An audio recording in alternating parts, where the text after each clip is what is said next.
This is the Six Figure Home Studio Podcast, episode 38. You're listening to the Six Figure Home Studio Podcast, the number one resource for running a profitable home recording studio. Now your hosts, Brian Hood and Chris Graham. Welcome back to another episode of the Six Figure Home Studio Podcast. I'm your host, Brian Hood. I'm here with my co-host, Chris Graham. What's up? Chris, how was vacation, buddy? Vacation was great. I have been on very few vacations in my life and many trips. So vacation to me means you come back well rested. Trip means you come back tired. And I came back very well rested. I did yoga like 74 times. I didn't take you for a yoga guy. I don't take me for a yoga guy, but it feels good. So I do it all the time. That's how drug addicts reason. I know. I would be in a lot of physical pain all the time if I didn't do yoga. My ergonomics when I work are terrible. Yeah, you just had your back go out, so I'm sure it helped with that. Yeah, that's the thing. Yeah, my back still is not 100% yet. So I was doing a lot of yoga from the drive up to vacation. You know what's interesting is I went to E3, which is a gaming convention, about a month or so ago. And the big thing these days is like Twitch.com, streaming, all that stuff. And a lot of the streamers support these really expensive gaming chair companies. And so I got to sit in some of these really expensive gaming chairs that you see at these conventions. And I know they have the equivalent in a recording as well. But for some reason, it just didn't click in my head that hey, if you're going to spend 8 to 10 hours a day in the same damn chair, why are you going to sit in a $100 Walmart chair? I'm going to be the first to admit, I still have in my control room the same chair I bought in 2009 from Walmart for $100. I still have it. It's peeling apart, crusty as fuck. It's awful, but I still sit in it.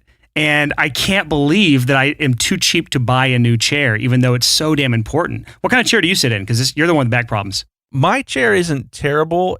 I don't even know what kind it is, but I think it was $200 or something. I feel like as much as we sit in our chairs, Chris, this should be something I'm calling us out on this right now. Yeah. We should be valuing our lower back health by getting chairs that aren't $200, that aren't $100. We should be spending a minimum of $1,000 on our chairs. What do you think? I have thought about buying one of those. Was it Aeon or? Like I said, there's gaming ones and then there's recording ones. Every niche has a high-end chair. They all do the same damn thing, basically. Just one looks stupider than the other. Yeah. For me, the most important thing is having a chair that doesn't smell like fart. So yeah. I like to have a mesh chair that the farts can cleanly pass through. Yeah, because what was your Fortnite username? Stink farts. Oh my God. Yeah. Anyways, I'm on PUBG a lot too, guys. Chris Grahams. No spaces. Chris Grahams. We're falling apart as a podcast. Well, all that to say, we're sponsored by Razer Gaming Chairs, so you can... We are? Kidding. That's great. No, God, no, that's so stupid. Okay, so that's not anything about today's episode that just popped in my head, and now I'm going to go spend $1,000 on a chair. I'm going to make you spend $1,000 on a chair too, Chris. I'm open to it. I'm going to send you some links. I'm down with that. I am very seriously considering converting the mastering studio to a standing mastering studio. Well, I would never do that unless it was a switchable where I could do standing or That's seat. The plan. Sitting. That's the plan. So for your sitting situation, you still need a $1,000 chair. We're going to find a $1,000 chair, and we're going to announce on the podcast which chair we chose. Sounds good to me. I'm committing us to this right now. Will you buy it for me? No. This is out of your money. Okay. Sounds good. It's a tax write-off, though. That's true. Anyways, so today's episode is not about sitting or back health. Chris, what is today's episode about? Well, on vacation, I was thinking a lot about this phrase that I love. The phrase is single points of failure. And a single point of failure is anything where there's a bottleneck in your process or whatever you're doing. If you are rock climbing up a mountain, your rope is a single point of failure. If the rope breaks, you're screwed. And, for us in the audio world, we're very familiar with this single point of failure idea. Any audio engineer worth his salt has heard the phrase, you are only as strong as the weakest point in your signal chain. And what that basically means is if you have a $10,000 mic, a $10,000 preamp, a $10,000 compressor, and a $4.75 mic cable, or you're mixing on Beats headphones or, whatever it is, you're only as strong as the weakest piece of gear that you're using. And that is such an intense thing because it can be applied to so much more than gear. You might have everything you need to be successful, except for one skill, one character trait, one discipline, one technical issue. There are so many different things where you can have the total package, but if you're missing that one piece, it doesn't matter. And that's what we're going to talk about. Yeah, I think you've set this up well. I just think that it's very difficult to be trying to build a business, to try to learn all these things and still maintain the self-awareness to know which of these one single points of failure are, because you can't think about this all the time. Yeah. You could be working so hard on the marketing aspect or the audio skill portion of this and then completely be neglecting the actual weakest point you have. And this is game-changing if you can find what your true weakest point of failure is in your business and start to work on that one thing. Yeah, so we didn't even talk about this when we were planning out this episode, but I would say the first one that we have to talk about, your single point of failure that can ruin your entire career and your life, even if you have every other ingredient that you need to be successful, is not being based in reality. If you love to lie to yourself and tell yourself that reality is different than it actually is, nothing matters. What do you mean? Well, when you're not focused on reality, when you're not, as one of my favorite authors, Dr. Henry Cloud says, when you can't eat reality for breakfast without getting sick, you're never going to improve. It's a good quote. Yeah, you're never going to figure out where your blind spot is. You're never going to have the guts to take a real look at your life and recognize that you have a single point of failure. So that's the prerequisite of this episode is you have to be able to eat reality for breakfast and not throw it all up. Yeah, and us as musicians, which is what we are ultimately, as musicians, we sort of have a reputation for not wanting to embrace reality. And man, there are just so many times throughout history, even recent history in our country, where people denied what was reality. They didn't want to talk about it. They wanted to ignore it. The earth is flat. Yeah, and they paid the price. So that's the big thing. So to bring this together, you probably have a single point of failure in your career. You might have something that's preventing you from being successful in spite of having everything else that you need. And the first ability that you need to have is the ability to see those blind spots. You have to be based in reality. And man, dude, I don't want this to sound condescending. I'm preaching it myself. I have blind spots. Me too. For sure. There are things in my career, there are things in my marriage, for me as a father, where I have blind spots and I don't recognize, oh my gosh, why have I been doing it that way? Or why have I been doing that? Well, if you knew that, then they wouldn't be blind spots. And for those of you who don't think you have blind spots, you do. You do. Yeah, not thinking you have blind spots is the ultimate blind spot. Yeah. That's what I'm trying to say. We all have blind spots. And if your blind spot is that you think you don't have blind spots, just turn off the podcast, go to a counseling center and sign up for weekly meetings with your counselor because you need to work through that. Or just go get a job at McDonald's. Yeah, or just don't do audio for a living. Okay, so we have 4 different categories. You kind of mentioned them a second ago. Yeah. 4 different categories of areas that you could have potential single points of failure. You could have more than one of these that you really do struggle with. So these are just some ideas. This is another kind of an advice buffet, but really we want you to take one of these and focus on it one at a time. But we have 4 areas. The first is technical points of failure. The second is points of failure related to discipline, self-discipline. The third will be points of failure related to your character as a human being. And then the fourth is points of failure related to your skills. So let's move into the first one now. Let's talk about technical points of failure. The first one, cue the gear slut. Insert gear slut here. This is your signal chain. Single point of failure number 1. This is the most obvious. We put this first because everyone can grasp it. And if you've been listening to this episode so far, you're not quite understanding what the hell we're talking about. Signal chain. Chris, you already talked about this a little bit, but just talk about this a little bit more just to kind of solidify what we mean by a single point of failure. Yeah, so let's say you have built up your skills as a producer and you are an in-demand pop producer. You've had a lot of semi-successful records. You've upgraded everything in your studio. You've got great monitors. You've got a great room. You've even got some great outboard gear, but you're still using the $179 condenser mic that you bought at Guitar Center when you were 17 years old for your main vocals. Yes. That is a single point of failure. I don't want to call out any brand names here. You've already been gear slutted like every episode that has ever been on this podcast, so you might as well name them. Okay, so let's say you've got like a Samson microphone. You've got, what's a really terrible microphone? Neumann. I'm just kidding. I kid. If you have a really, really awful, let's say you're still using Radio Shack mic and everything else you've got is worth $10,000, probably not going to work out great for you. No. Might, probably not. Yeah, but that's an easy one to grasp. Hopefully you all understand, the technical aspects. We're talking about signal chain. You understand that from the source to the digital world, every single aspect in that chain is equally important, and you're only as strong as the weakest link in that. But let's now move out of that, and we're still in the technical aspects of things, but let's talk about room and acoustics now. Your room and your acoustics, we don't talk about this much on the podcast. This is such an important point and such a single point of failure for so many people because no one really, they'll buy these expensive monitors. They'll buy, great gear. They'll get their skills to a point and then they'll hit a ceiling on what they can do. And a lot of times they're trying to work in the worst possible environment. And that is the single thing that is holding them back from excelling their skills. Yeah. So there was the first studio I worked in, loved that place, but they were a good example of this.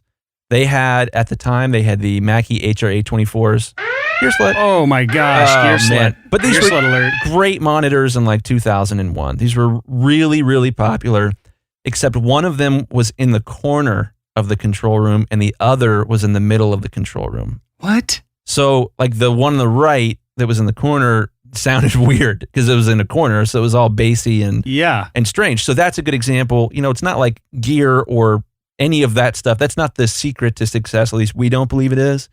But you're going to have a hard time making good art if, say, there's an air conditioning vent right above your mixing space, and every time the snare drum hits, there's chamber reverb coming out of, unless the vibe's cool with it. Yeah. But let's talk about really quick. We didn't really plan on this, but what would you do if you have a less than ideal room, especially for those that are listening that are stuck in a flat somewhere, if you're in the UK, or apartment here in the US, same damn thing, by the way.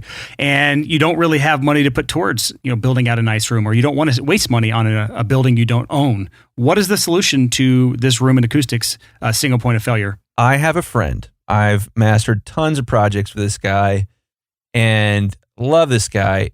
I'm not going to say who he is, but he confessed to me one time that his mixes, that he had been sending me projects for years, that he mixed on his kitchen table with a pair of Beyer Dynamic headphones. I told you never to tell anybody that, Chris. That's my secret. It's your secret. And I couldn't believe it because I was like, wow, more power to you because your mixes are amazing, but you're just using the headphone out on your MacBook. Yeah. And a pretty nice pair of headphones. So I would say, man, consider headphones. That's a great way. We didn't talk about this beforehand, but that's my solution for anyone who has a horrible mixing environment. Just get some headphones. It takes the room out of it. It is not ideal, but it is way better than working out of a shitty room. Yeah. So Andrew Sheps, world famous audio engineer, has recently kind of quote unquote come out of the closet that he mixes all the time on headphones on a laptop while he's flying in airplanes and stuff like that. So if you do have a terrible room, I would say a terrible room is one that actually reverberates, that audibly reverberates. Well, not only that, but there's rooms with all sorts of bass response issues where there's just too much. I mixed out of a room for a while that had such a little bump around 130 hertz that it completely wrecked my ability to mix low end. Yes, and I think that's the biggest issue. But there's no audible reverb in that room, just to clarify. It's very much a frequency issue. Well, at the risk of going down a rabbit hole here, I would say that most of the time, if you have room issues, they're probably bass issues. Yeah. And to work on your headphone mixing or mastering skills is nice because headphones don't have consistency issues with bass. In a normal room environment, you could lean your head back 8 inches while mixing, and the frequency response is totally different. Yep, that's 100%. But the thing what you said with the reverb being the thing, the reverb's easy to get rid of. You could just put blankets up everywhere and that gets rid of the reverb, but it doesn't fix the EQ or the room issues, with the low end. That's the main benefit of going with headphones is it completely takes that out. Our point is that if you do have one of these weird issues in your room and all of your mixes are missing everything under 200 hertz, doesn't matter how good you are. That's true. Single point of failure. Yeah, it's a single point of failure. So let's move on to the next one here. Let's talk about workflow related to single points of failure. So I know a lot of you are going to hate me for saying this, but I'm not a fan of Pro Tools. I'm using Pro Tools right now. How dare you insult me and my love for Pro Tools? It's the Walmart of DAWs. How dare, where do you get off, Mr. Studio One? I don't use Studio One. You did for years. No, I didn't. Yeah. I used Digital Performer. Oh, my bad. Don't tell anybody. That's so much better. I picked the wrong horse in that race, man. Yeah. I started using Digital Performer in 02. What are you on now? If I'm using multi-track, which I never am because I'm a mastering engineer, I use Logic. I love Logic. What are you on right now? Logic. Okay. So here's the thing, workflow. If you have one of these notorious Pro Tools rigs, and every time you have a band over, you have to say, oh, wait, hold on a minute, because Pro Tools crashed, that's a workflow issue. And there was a super funny sketch in the show Atlanta where they're trying to record at a studio, and the guy's using, I think it was Pro Tools, and it kept crashing. And the artists in the room were losing it. They were getting so angry. They thought it was the engineer's fault. And it's funny, it really was. He chose an undependable DAW. So if you've got a workflow issue that you're always losing data, or you do work and there's no autosave feature, or it just crashes for absolutely no friggin' reason like Pro Tools does every day, Brian. It doesn't, but I'm going to refute this in a second, but keep talking. That's a workflow issue, and it might keep you from being successful. It might keep your clients from coming back, or it might get you beat up, like the guy in Atlanta. And you do have some truth to this. If you can't get your computer to run your DAW successfully and dependably, it's going to cause issues in your sessions that you're running. And those issues in the sessions can cause frustrations, and it can damage relationships. So you're singling out Pro Tools here. I have had my fair issues with Pro Tools, I'll admit it. But I will say, since moving to Mac in 2014, I have had very, very, very few issues with my DAW, to the point where it's a non-issue now. Good. So it's one of those things that if you find a version of Pro Tools that you like, that works well on your computer, do not upgrade it. You start to learn all of those little things that will crash it, or all those little things, and you start to know how to get around it all. Now that sounds stupid, but that's just the reality of anyone that's ever worked in Pro Tools. You know what I'm talking about. If you've worked with it for years. Anyone that doesn't work in Pro Tools anymore is just sighing and hoping that everybody else will catch on. And we're going to talk about this in a second, the hotkeys conversation related to DAWs. But I got to the point where I do not even think about what I do anymore in Pro Tools. I just want things to happen, and my body does it. It's muscle memory. It's 100% muscle memory. I do not want to go through the pains of trying to relearn hotkeys in another DAW. I just refuse to do that. And there's no frustration big enough to make me want to make that change in Pro Tools. So that's where I stand on that. But let's talk about hotkeys now and how important that is. The hotkeys thing is really interesting because you make a certain amount of dollars per hour. In order to keep your business open, there is a different number of dollars per hour that you have to exceed. If you don't make more than your, let's call it your death rate, if you don't make more than your death rate, your minimum dollars per hour, you will go out of business. If it's something as simple as hotkeys is one of those things where, depending on the type of work you're doing, it can dramatically improve your speed. If you can improve your speed, you can accomplish more in an hour. If you can accomplish more in an hour, you can make more per hour. Depending on your pay structure, if you're doing per song or per hour. So that's my little caveat there. Yeah, I'm assuming that you guys are making the jump eventually to per project pricing. Yep, I support per project in a lot of situations, not all, but let's not. Yeah. This is a completely different conversation. Move on. Yeah, so something like that. So something like hotkeys that makes you so much more efficient can be a life changer. So case in point, when the first studio I worked in, this would be in the year 2001, we would record on ADATs in 48K. We would then do our mix through Yamaha O2R, which was awful. Wow, this is some gear slut alert for you. How's that taste? So many gear sluts. I apologize, guys.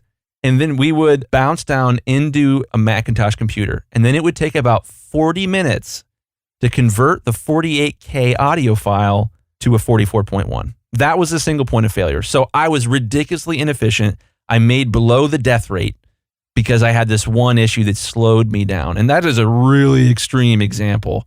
I don't think anyone's waited 40 minutes for a song to be converted to 44.1 in quite some time. But it's just one of these things. If you have to make more than your death rate, and if you don't, you die.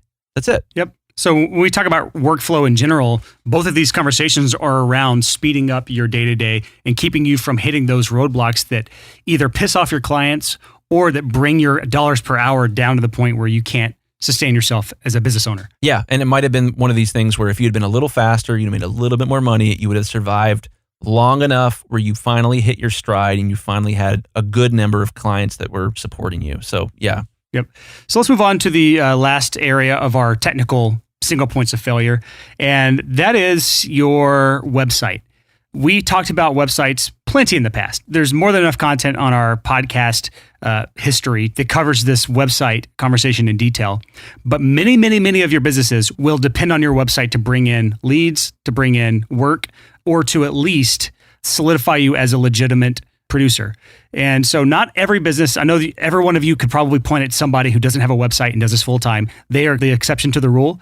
If you are trying to break into the music world today, you have to have a website, and that can be a single point of failure. Yeah. And not only that, but your website has multiple single points of failure that can render it useless. So for those of you who have a website right now, and you're like, well, great, my website does nothing. I get no quote requests through it, or I get no work through it, no paid projects through it. Well, there could be single points of failure on your website too. So all of these things we talk about today have their own single points of failure. So with your website, I talk about something called KPIs, Key Performance Indicators. I'm not going to go down this rabbit hole too far, but I do want to let you know about them so you can kind of assess your own website. So I've talked about sales funnels in the past, but the gist of it is this. For every 100 people that come to your website, how many of them take the next action that you want them to take? Now, on my website, I'm asking for them to fill out the quote request form. That is my next step. And about 5% of people will do that. Of the people that fill out that quote request form, what percentage of those will actually become paid projects? Now, for me, that's about 25%.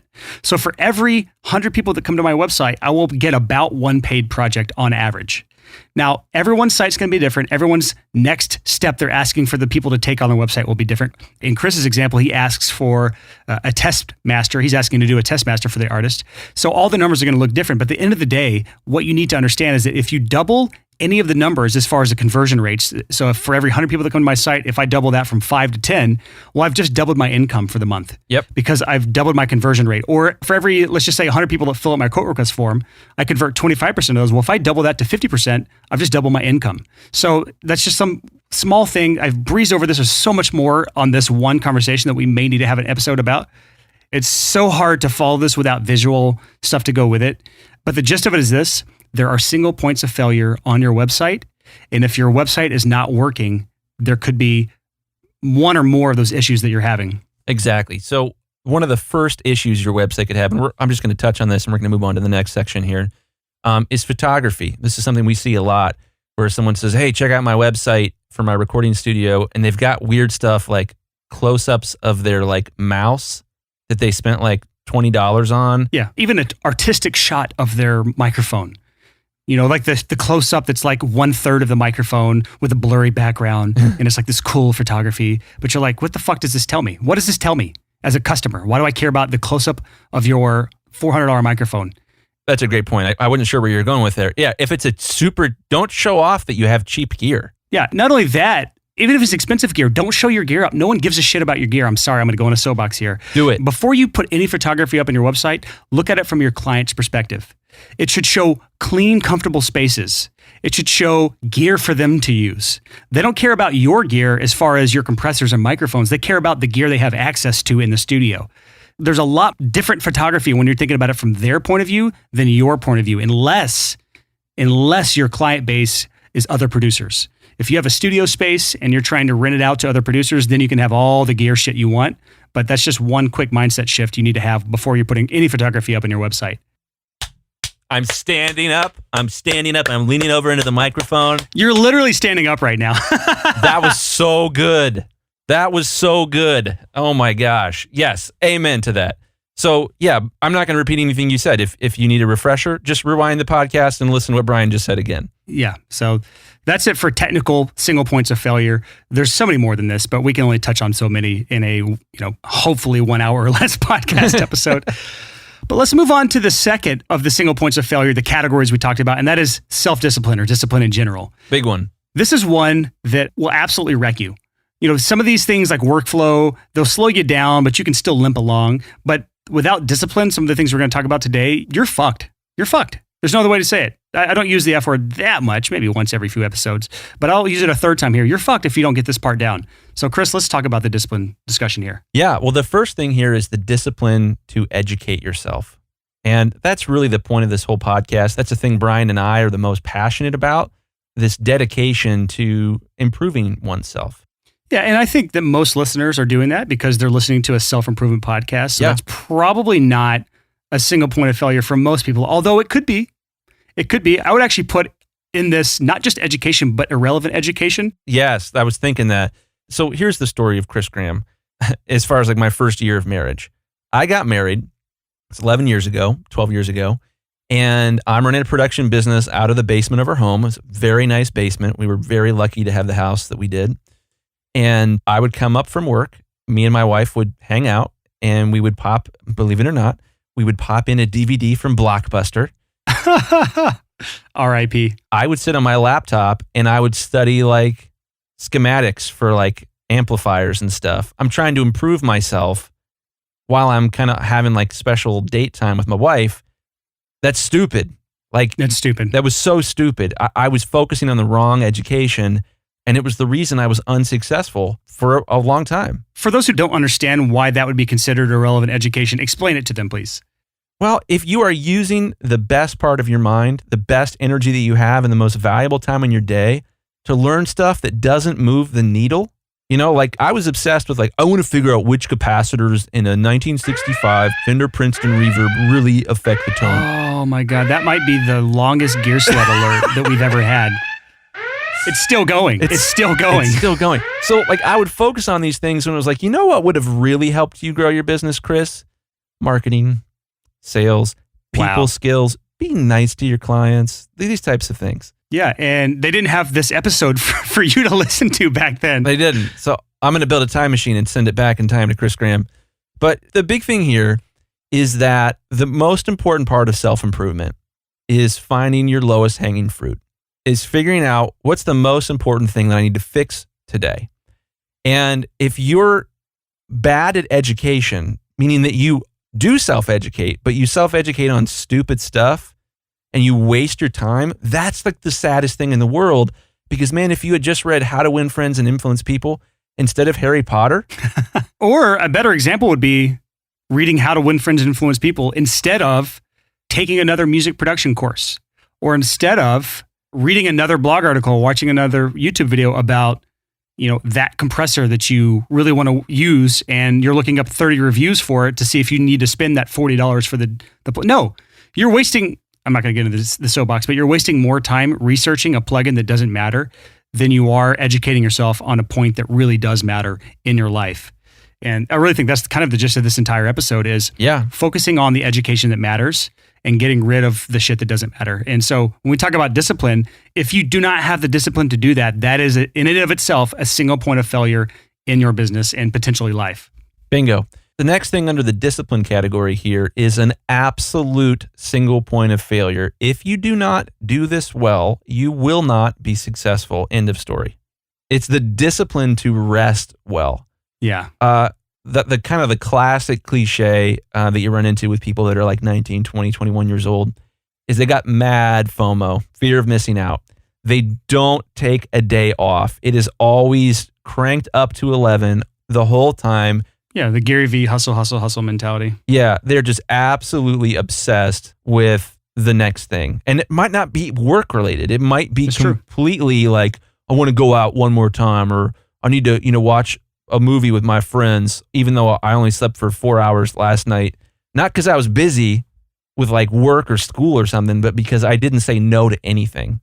And rest, man, of all the things I've ever learned that have helped me be more productive, learning how to rest better, my afternoon nap, the 10-minute nap I take almost every single day, those types of skills are a multiplier. And if you only sleep 5 hours a night because you stay up till 4 playing video games, and you are running in a deficit, you can't sustain that. If you are future you's worst enemy, you won't be successful. Yeah, and I think this kind of goes in parallel with a point we don't have in our outline, and that is a completely different discipline, but one that goes perfectly with this. You kind of touched on it, is the discipline to say no. The discipline to say no is such a difficult one, and it ties directly to a lot of different areas. It's actually probably its own discipline here, if you want to kind of touch on that a little bit. But for right now, I'm going to touch on it related to rest. The discipline to say no to your friends when they're trying to get you to go out, and it's not really doing anything good other than, I'm not going to miss being in that one Instagram story. I'm not going to miss, seeing that one friend I haven't seen in a while. We're not saying to be totally antisocial. That's not what we're saying here. But what we're saying is related to rest. When it comes to resting, You have to have the discipline to say no to things. And this also means saying no to work sometimes. I know people that will destroy themselves working nonstop because they have tons and tons and tons and tons of work coming through, but they don't have the discipline to say no and turn down work, and it ends up burning themselves out, or it ends up making their work suffer because they're trying to do too much damn work without any rest involved at all. Absolutely. So when I was in high school, if you guys haven't gathered, I was not a big fan of school, huge fan of education. Crazy a fan of education as you can be, but I was not a fan of school. There was one thing I learned in high school that blew my mind. I took an economics class, and he used a phrase called opportunity cost. Yes, that's a great one to talk about here. Opportunity cost is huge, and it's the reason you need to say no. Everything that you do has an opportunity cost, something you could have done instead. And that's the point here. I could have been on a date with my wife all those years ago instead of researching signal flow on some stupid esoteric amp, and I would have been happier and kinder to my clients. My wife would have been happier. It would have been such a better investment for everything for me than this. And I didn't recognize the opportunity cost that I was passing up in order to say yes to this. So should you go out with your friends tonight instead of, work on the record that you're trying to do, or instead of try to polish your marketing skills, your sales skills, which we'll get into shortly? Maybe. It 100% depends. Yeah, but you need to recognize that when you go out or you do something, that there's something else that you can't do as a result of that. Yep. And that's why it's so important to figure out what the lowest hanging fruit in your self-improvement journey is. And this is why these two things are tied together, the discipline to say no and the discipline to rest. Those two are tied together, but they're also two separate things, because the discipline to say no to hanging out with friends because you need to be putting it towards your business, that's one thing. But there's also the discipline to rest, go on vacation, take time off. Yes, you may be missing a little bit of work on the short term, but on the back end, you'll come back more refreshed, and you're going to be able to sustain yourself longer. Because remember, we're trying to maybe retire doing this. Yeah. And you're not going to make it to retirement if you burn yourself out. Absolutely. So this next one, we'll be real quick about this, is the discipline to track data. Well, that's nerdy. What do you mean by that, Chris? Man, if you don't have your books balanced, if you're not using accounting software, if you're not using we've talked about it a million times, a CRM to track your relationships and your communication with your customers, if you're not putting the effort in to figure out what reality is, if you want to know what reality is, you need to track data, period. That's true. It's such a good picture of the health of your business, the velocity of your business, and where your business is going.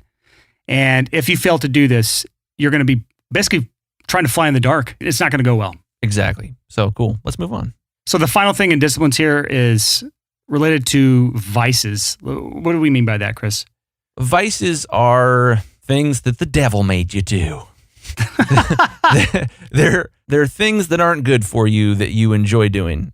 Yeah, you have the angel on your shoulder and you have the devil on your shoulder, and when you listen to the devil, you consume vices and then you go to hell. Is that right, Chris? Something like that. Like if your vice is that every weekend you drink an entire bottle of Maker's Mark by yourself, that is going to affect your career in a probably not so positive way. That's true. And not just your career, but we're talking about life here. Yeah. For a lot of people, yeah. Yeah. So the other thing is if you consume an entire package of Oreos every day, or this is a little more common and maybe closer to home for some people, if you drink two liters of any kind of pop, Coca-Cola, Mountain Dew for most people, if you consume a ridiculous amount of Monster energy drink, that is not going to bode well for your career. That's a vice. And so it could be with food.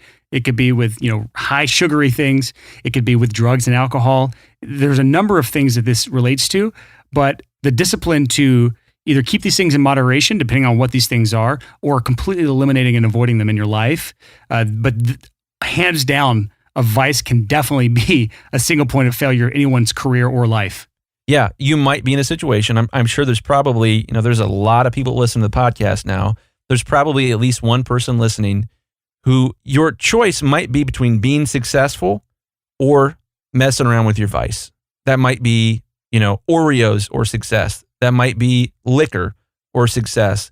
That might be your ex-girlfriend or success. Like fill in the blank. There are all these things that you can let into your life that are toxic that might wreck the whole thing. You could have every ingredient that you need to fulfill your dreams, and you could mess it up with one single point of failure, and vice, probably the most common, opioids. It could be video games. I mean, anything that is at unhealthy levels, really. Yeah, the dosage makes the poison. That's true. All right, so let's move on to the third category of single points of failure, and that is single points of failure related to your character. Your character. And this one is probably going to have the most blind spots for everyone, because this is the hardest part to really take a look at yourself and at least either admit or take notice of these sorts of shortcomings that you have. So when we talk about blind spots, I think there's going to be a lot here for a lot of people. And the first one is your single point of failure related to your reputation? For a lot of people, that's the truth. You may have the entire package. You have the skills and abilities. You are a master marketer. You're incredible at mixing and mastering. You've dominated a niche in some way, shape, or form, but you cannot find work because your reputation is shit. And I've seen this play out for multiple people in my own niche, and it sucks for them. It really does, because it's hard to come back from this, but this is a single point of failure. And if you're at this point, what do you do, Chris? What do you do if your reputation is your single point of failure? Well, you get an email account from Hotmail and you change your artist name to like DJ Joe. What? And you just totally rebrand, you know?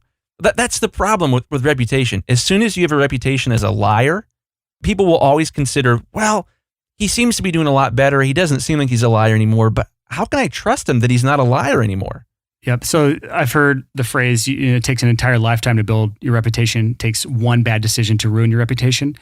So if you've already ruined your reputation, you have a long and difficult road ahead of you to build that back. It involves making yourself vulnerable by apologizing, being okay with being put down by others because you've wronged them in the past, but putting the ball in their court and trying to take steps to better the situation with the relationships and bridges that you've burned. That's really the only way to do this. And you could try to build a whole new life, move to a new city, all that stuff, but your reputation will almost always catch up with you. And the only way to get past this is to better yourself and to try to repair those burned bridges that you've had. I don't think there's much else you can do. Chris, do you have anything else to add? So if you've damaged your reputation, if there are people talking behind your back about you because you've earned it, that might not be your single point of failure. Your single point of failure might be your pride. It might be your ego. It might be that you are too arrogant, that you are unwilling to undo the damage, to have the guts to look someone in the eye and say, I was wrong. I'm sorry. You were right. I'm working on it. It won't happen again. Yeah. That pride, that ego, that compulsion to pretend that you are better than you are is pretty difficult to run a business. And I would say, hands down, that the single largest thing that's correlated with my own sort of improvement / increased success has been the lessening of my own pride. I still got a lot of it, man. I still want to lie to myself and tell myself I'm better than I am. But as I beat that beast into submission, I seem to find other lower hanging fruits that I can use to self-improve and to grow my business. Yeah, I just want to have a blind spot alert here. If you are looking at this reputation thing and you're saying, my reputation is fine, I just can't get rid of all my haters. If you have used the phrase haters, or referred to your haters, you have haters, it's probably a good sign that you have a bad reputation and you just don't realize it, and this is a blind spot for you. I don't know if I've ever really seen someone with quote unquote haters who didn't deserve it in some way, shape, or form by their bad reputation. There's probably examples that I'm missing. There's probably instances where it's not the case, but I would say you probably want to check yourself if that's the case for you. But let's move on here. Let's move to laziness. This is a character trait that comes in many different shapes and sizes, but laziness is definitely a single point of failure for any entrepreneur who is trying to make a full-time go with any business. Yeah. Laziness won't get the job done, will it, Chris? No, it won't. But here's the thing. In my opinion, laziness is very rarely the cause of itself. Laziness is usually a symptom of another issue.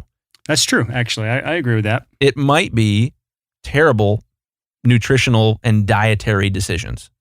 You just feel, you don't have energy. You just feel lazy all the time because your energy levels are low because you eat terribly. Yeah, it might be that you drink 2 liters of Mountain Dew every day and it's killing you on your insides. That's going to make you lazy, man. Yep. And so that doesn't change the fact that laziness is still a single point of failure, but when it comes to solving this issue, you may be looking at the symptom, not the root cause. So it's very, very important that you take a look at what could be causing this laziness. It could be that you work 80 hours a week at a day job you hate, and it sucks your soul away. And when it comes time to building your business, you don't have the energy to do it. It's not necessarily a lazy thing. It's just that you maybe need to cut down hours, move to a new job. There's solutions to every problem. It's just whether or not you're willing to take those steps necessary to solve that problem. Totally. Well, this next one is a big one, huge one. And this sort of kind of came to me as you were talking previously about how many people that come to your website sign up for your website. You said, out of every 100 people that come to your website, 5 of them will sign up for a quote. I know that a lot of people listening to this podcast probably thought to themselves, what? 5%? What a loser. Oh my gosh, he's utterly failing. No, he's not, man. So here's the thing. Your fear of failure, that anyone would interact with you and say no thanks, you can't run a successful business that way. A lot of our advice is, take what you want. It's an advice buffet.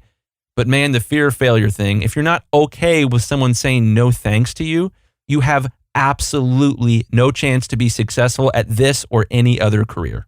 It is enormous. You need to be comfortable with someone telling you no. Or it's not for me. Or we're going to go with the other guy. You need to be able to handle that. And if you can't, you're never going to grow a business. I agree with that 100%. As a matter of fact, one of the assignments I give my students during the Accountability Accelerator Bootcamp in my course is they have to acquire a certain amount of rejections. That's awesome. And it's so to teach cool that the rejections are a good thing. They are a good thing because, a lot of times you get a certain amount of rejections that's going to equate to at least one paid project. And if you look at it from that point of view, it's a much easier pill to swallow when you reframe it like that. Yeah. Well, I love the scene in the latest Star Wars movie where, spoiler alert, where Yoda and Luke are hanging out and Yoda says something along the lines of like, failure, the greatest teacher is. He tells Luke like, well, what you did was you tried to remove failure and that was the greatest teacher. And that's why stuff's not going so well. Yeah. I think the fear of failure is an easy one to talk about, and it's an easy one to even take note of in your life, but it's probably one of the hardest ones to get around because there is no easy solution to this. It is a long and grueling path to get past the fear of failure, but that doesn't mean you shouldn't try.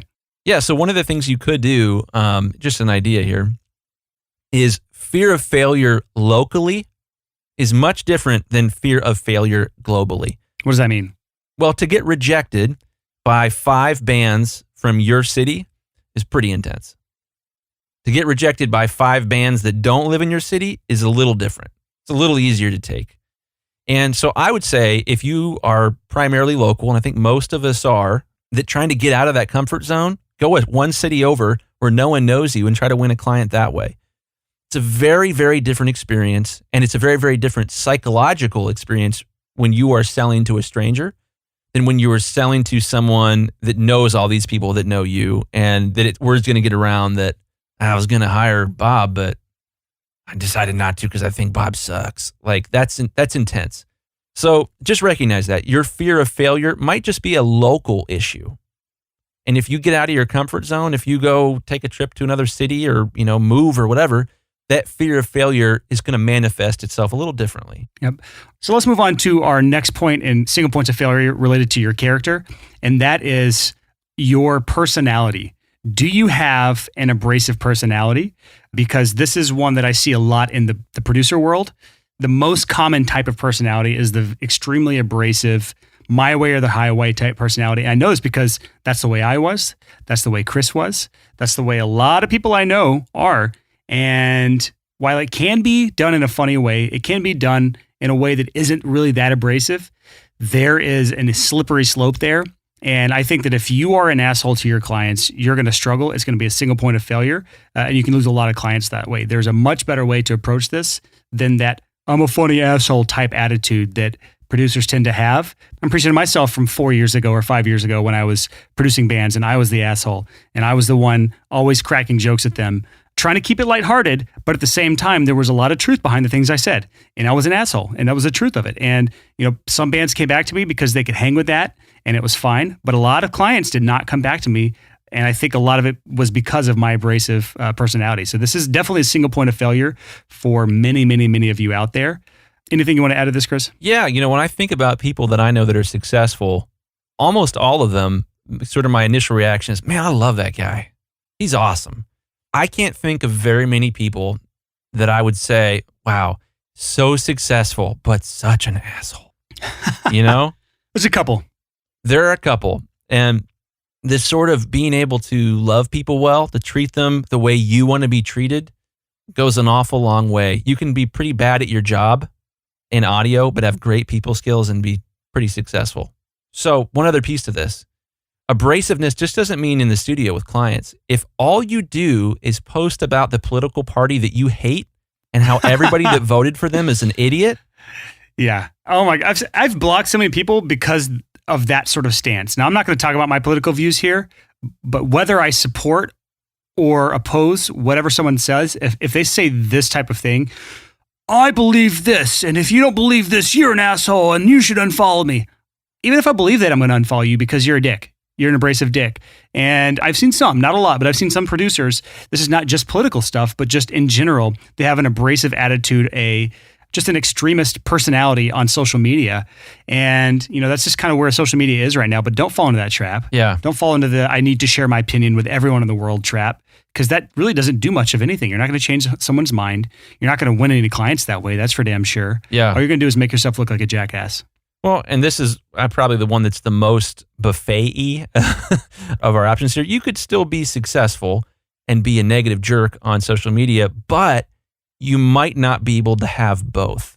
If someone sees you constantly posting about how much you hate XYZ political candidate or how much you hate XYZ political issue, they might think to themselves, oh gosh, I just don't want to be around that. That's how I am. I don't want to hang out with people that are just constantly bitching about stuff. Yeah. So that brings us actually perfectly into our next character trait that could be definitely a weakest link for you. And that is if you're a constantly negative person. This goes hand in hand with what we just talked about, but the type of person. Well, hold on. Let me pause you right there. There are people listening right now that are thinking, that's dumb. That doesn't matter. That's not a thing. What? That negativity is one of these single points of failure. Oh, God, yeah, it is. Yeah. So I just want to pause to agree with you that everything I've ever learned points to the fact that this negativity isn't a fringe issue that could wreck you. It is one of the most intense issues that almost certainly will. Yeah. If you're unsure of if you're this person or not, go ask your friends. Do you think I'm negative?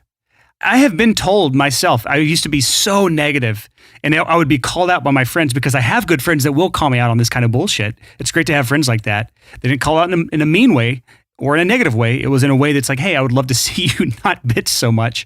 But at the end of the day, like, if you were constantly negative, if you're constantly bitching about things, if you're constantly complaining, that's not an attractive quality. People don't want to be around you. People don't want to refer work to you. People don't want to give you money. There's nothing good about being negative constantly. Can you name one thing that is a positive from being negative constantly, Chris? No. Leave that silence in there. Yeah, it's tough there's nothing good to come of it. I'm guilty of this occasionally still. Like if I'm at a restaurant, I'm super hungry, AKA hangry, food's taken forever, I'll bitch about it. And I think most people will in that situation. But that doesn't help the situation at all. All it does is bring the mood of the table down. And if you look at the rest of your business this way or your personal life this way, bitching doesn't help anything. It doesn't help anyone. It doesn't help the situation. I don't really have much else to say about this because I feel like I'm being negative. So. Well, this segues into a sub-issue under negativity, and that's a victim mentality. Yeah. And yeah, a victim mentality is, oh, always me. I'm the victim. It's always someone else's fault. I never take ownership. That's an issue, and it comes back to this eating reality for breakfast idea. Man, one of the most liberating things I think that you can adopt as an attitude is that it's always your fault. Is that in some way, shape, or form, it was your fault. And you own that, and you move on with your life, and you try to improve. Instead of trying to point the finger and place blame and figure out what they did wrong and yada, yada, yada. And man, am I preaching at myself right now. Yeah. So the victim mentality is a big one. Yeah, I think if you struggle with that, if you have the self-awareness to notice that, which is rare, if I'm being honest, it's pretty rare. But if you are that person, you do have that victim mentality where everything's everyone else's fault, which is probably like one person right now because very few people will have the self-awareness to notice that. Go read the book Extreme Ownership. It's a really good book by a guy named Jocko Willink. He's an ex-Marine. I'm not going to really talk about anything other than that, but if you struggle with taking ownership over where your life is right now, you're not happy with where you are and you want to take charge of that, go read that book, Extreme Ownership. Yeah. The last issue here under character is the character to have honest friends. What does that mean, Chris? What that means is it's really easy, if you don't want to embrace reality, to find a bunch of other people who think that being your friend means affirming to you your false reality. A yes man. A yes man.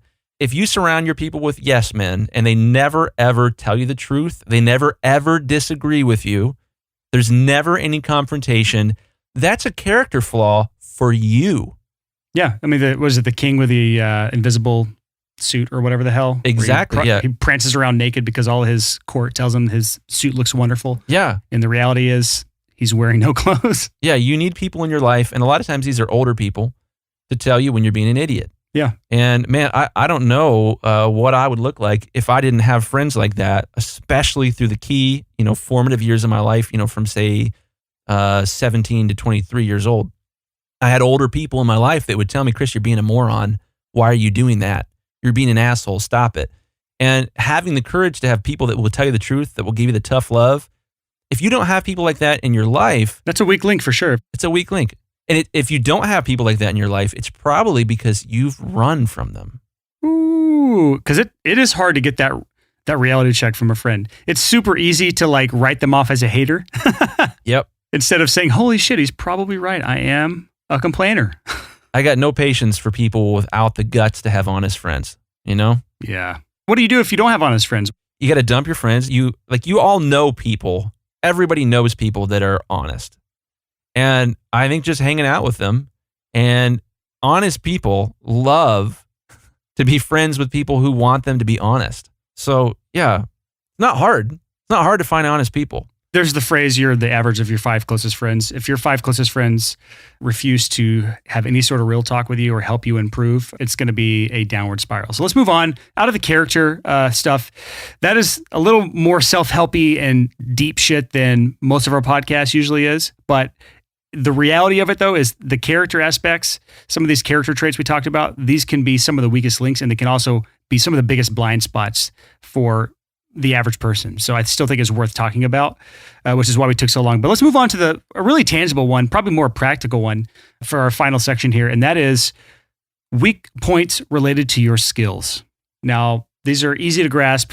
Some of these will be duh. Some of them will be not as duh, but we still have to talk about all these. The first one is audio skills. This is the biggest duh in my book, because if you listen to this podcast and you're trying to improve your business, everything we talk about is assuming you have this down. It's assuming that you're good at what you do or whatever you're trying to do. If you don't have this down, this is an easy weak link. This is your weakest link. If you don't have the skills portion down, that is your weakest link. Maybe not your weakest, but it's definitely a weak link, and you're not going to have a successful studio without this. Yeah, so that's a no-brainer. You have to be decent at audio for anything else we're ever going to teach you about to make any sense.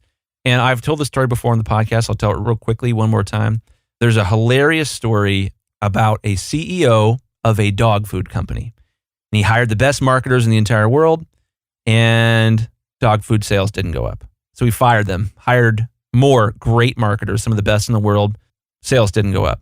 Did this a few times, and he finally had a meeting with his team, screaming and pounding on the table, who's at fault here? I'm going to fire them. Why haven't our sales go up? We've spent all this money on marketing. And young little kid at the end of he's like 21 years old, raises his hand at the end of the table and says, sir, I'm afraid the dogs don't like it.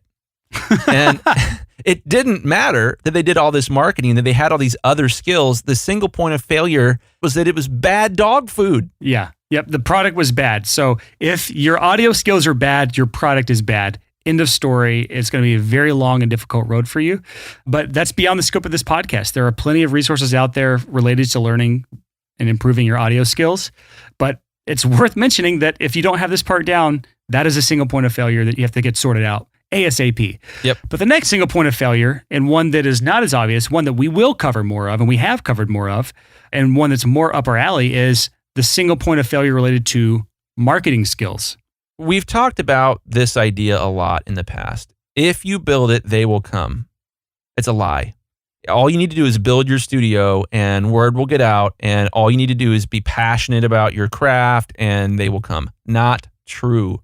At least for 99.9% of people. Just for curiosity, if someone wants to have a fun project one weekend, just go through all 37, 38 episodes of our podcast and cut out all the segments that Chris says that exact thing and paste it together and send it to me for fun. Because you say it all the time. It'll be 7 minutes long. Yeah, there's a reason for that, though. There's a reason you say this all the time, and you've repeated yourself 100,000 times with this, because it is such a misconception from so many people.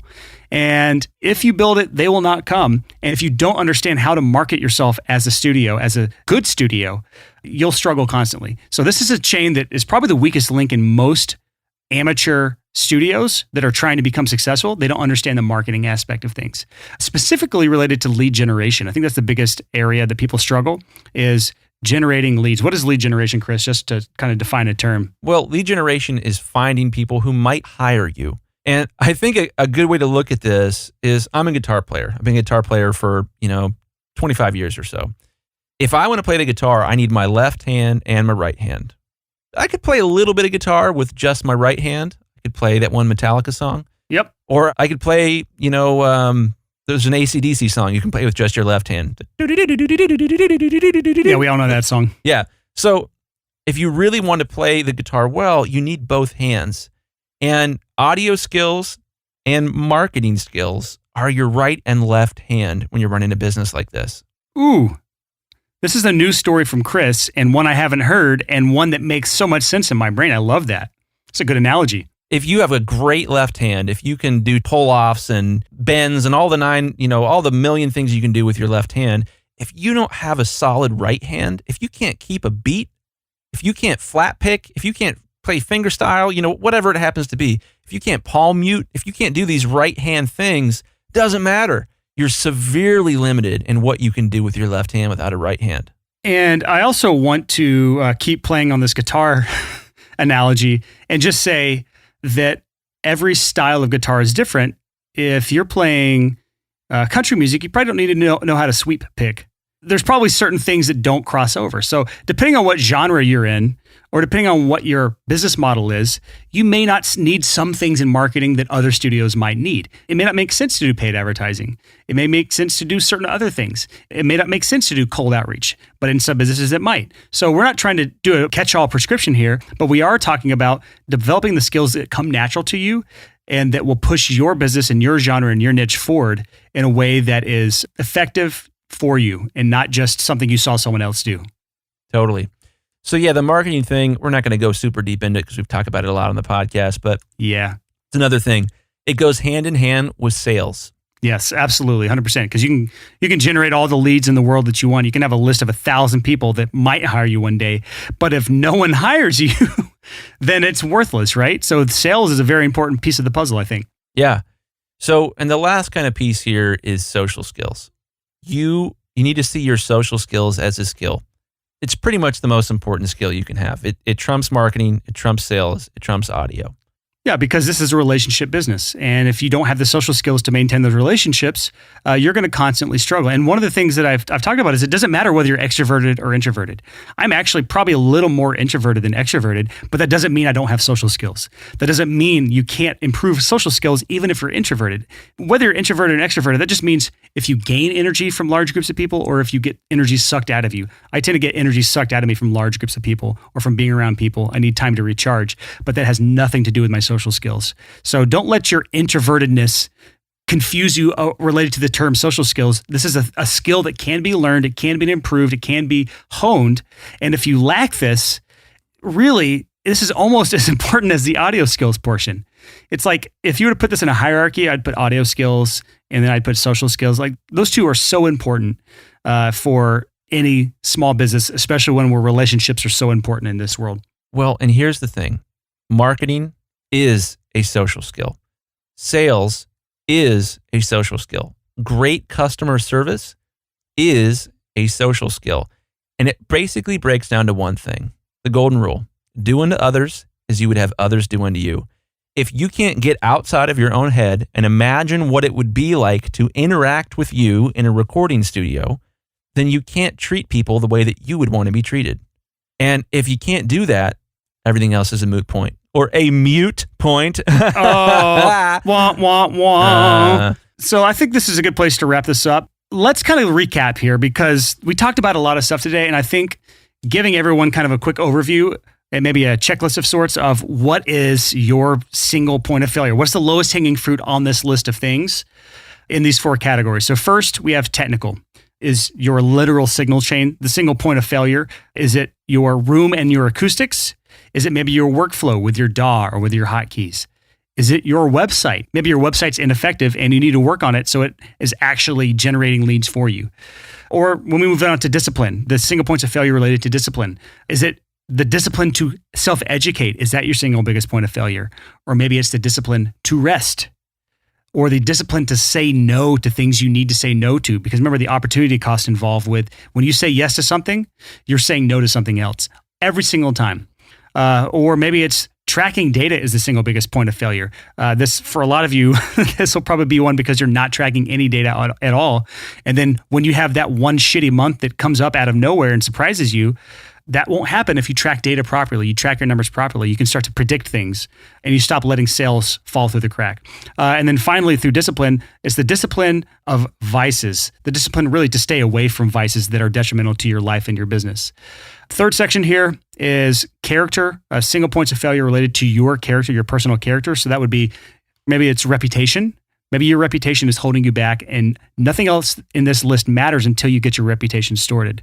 Maybe it's pride. Maybe you have so much pride that you can't get over yourself to mend those relationships that you've damaged, or that you have too much pride in order to even look inward at yourself and see what these single points of failure are. You think of yourself as a perfect being, which you're not. Neither am I, neither is Chris. Or maybe your single point of failure in character is your laziness. Maybe you're not getting the things done you need to get done. Or it's fear of failure. You're not willing to put yourself out there in order to get rejected. Or maybe it's you're an asshole. You're abrasive. This is one that I see a lot of people. This is one I experienced myself. If your single biggest point of failure is your personality, this is something you need to work on. Or maybe it's negativity. Maybe you're constantly negative. You're constantly bitching and people don't want to be around you. And then finally, with related to single points of failure around character, maybe you lack friends who are honest, who can help you see your blind spots. And then finally, the fourth and final section is single points of failure related to skills. So it could be your audio skills, which I'm not going to talk about that anymore. You know exactly what I'm talking about here. It could be your marketing skills. You can't get enough clients to maintain a full-time career. It could be that your sales, your ability to turn strangers into customers is lacking. Or finally, it could be social skills. You don't have the social skills necessary to maintain healthy relationships within this space. Those are all of the potential points of failure. There's a million more, but it's either technical, it's discipline, it's character, or it's skills. And all of these have different things that can be done to improve them, but it's up to you to look within yourself and know what it is that you need to work on, because we can't do that for you. Yeah, so this is a good one. You know, I really feel strongly that my biggest fault is always related to blind spots. It's always related to me not seeing a single point of failure and be like, oh man, I've really blown it in this area of my life, or I really need to lock this down. And the thing that holds me back the most is wanting to believe that I don't have blind spots. It's wanting to believe that I'm fine, that I'm awesome. And that ego. You are, Chris. Well, thank you. That ego and that desire to believe a false reality, that's the killer right there. You know, not being able to eat reality for breakfast without getting sick that's the hardest thing. But if you can get that, if you can do that, then you can start to find your single points of failure. You can start to recover.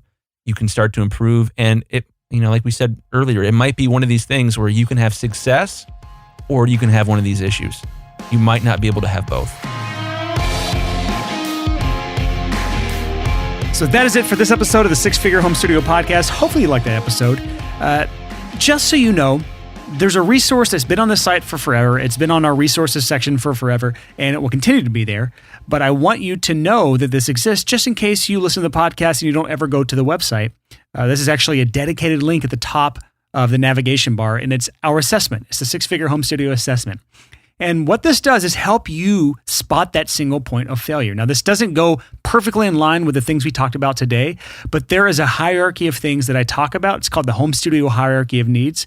This assessment helps guide you through those 7 levels, and each of them can contain the weakest point of failure in your life or in your business that you need to focus on right now. So if you want to start that assessment, it's 100% free. It will always be free. It's always been free. You can go to the sixfigurehomestudio.com/profit, Profit. I don't know why I chose that. It's just an assessment, but I guess if you can find what is your weakest link and you can solve that and you can improve your business, then profit will be the result of that. I don't know. But go take that assessment. Let me know your thoughts on that. It's very detailed. It is a lot. It was a lot of work put into that. And I really hope that it opens up your eyes to what your biggest points of failure are in your business. And just a reminder, every Tuesday at 6 a.m., a new episode comes out. So we will see you next week. Happy hustling and goodbye.